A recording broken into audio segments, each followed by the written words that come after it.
Dave, how you doing? I know. Might as well just pay the dollar up right now. Yeah, I guess so. What about you, Ralph? You have fun with the kids this weekend? Oh, yeah. Next weekend we got busy. We got an addition we're going to put on over at Denny's house. So. You're going to make the kids help you? Yeah, of course.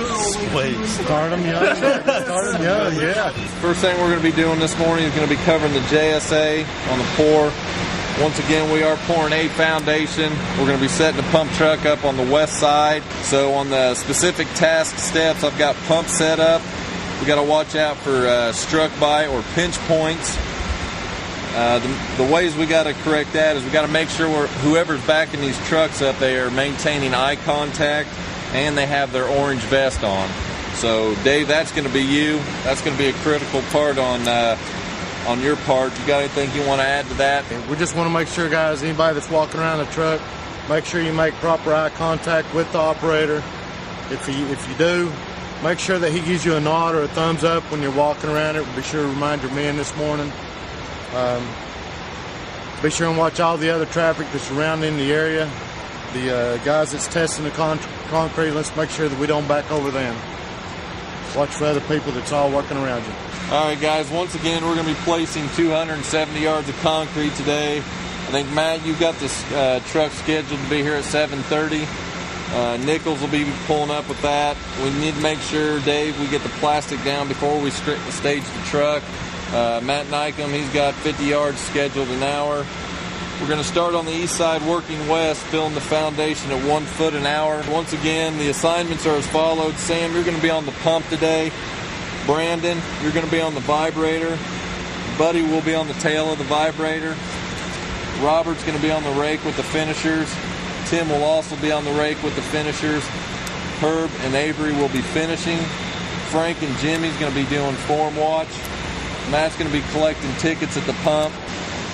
All right, on this next portion, we're going to be covering testing. Herb, do you want to talk to us a little bit about the hazards and way to eliminate them? Yeah, it's always a concern struck by artists and being in pinch points. And as far as eye contact, probably need to keep in eye contact with the pump man. I also like to add for you about our eye wash station. You know, I have an eye wash in the gang box, but maybe we ought to think about putting an eye wash station there on the site. And cuts and abrasions, if you got any open wounds or anything like that, or for the concrete crew, we need to get those cuts and scratches and stuff covered up to protect you from concrete poisoning. Those are really excellent points that Herb brought up. We need to make sure that we add these to the future JSAs, and I'll get with Matt Gentry. Maybe we'll add this to our pre-pour checklist. So if we walk down here, we're not going to have any permits, so that's non-applicable. On the personal protective equipment, we need to have our normal PPE, our hard hats, safety glasses, and work boots. On special there, we got to make sure we have the rubber dip concrete gloves on here. On this portion of it, we don't have to wear the Kevlar gloves. Make sure you keep all the rebar caps on the sides, on the top of the rebar, any adjacent rebar. Make sure if one of them gets knocked off, bend down, pick it up, put it back on. It's everybody's job. So keep those nice and neat. We need to watch out for strains and pulled muscles. So we need to make sure we're doing the proper stretching and the ergonomics. And the big thing on that is the slips, trips, and falls. Guys, when these finishers are coming back, they can't keep watching behind them. So as they're kicking and getting their way back out of there, you guys on the rake, make sure they're not getting ready to walk into a rebar, fall into a hole. You guys pay attention to what they're doing. Got a safety short here. Employee struck by discharge hose while unfolding the pump truck.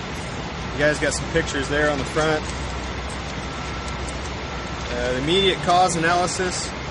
On August 20th, 2008, Bowen was setting up a 34-meter pump truck for a scheduled 3 p.m. concrete pour inside a building. The pump truck was positioned in the building to the intended location, shown in figure 3 on the front, and the outriggers were set. Guys, a couple things I want to touch on. You guys did a really good job yesterday getting this foundation ready to pour. guys had a lot of time constraint, and by the way Frank and your crew, Jimmy and your crew all got together and really buckled down and got this ready, that's the reason we're pouring it today. So keep up the safe work. Good deal. Does anybody want to add anything to this? It is going to be hot again today, so everybody drink plenty of water.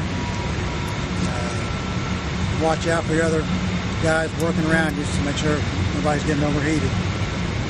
What are we supposed to do if something changes, guys? What's that?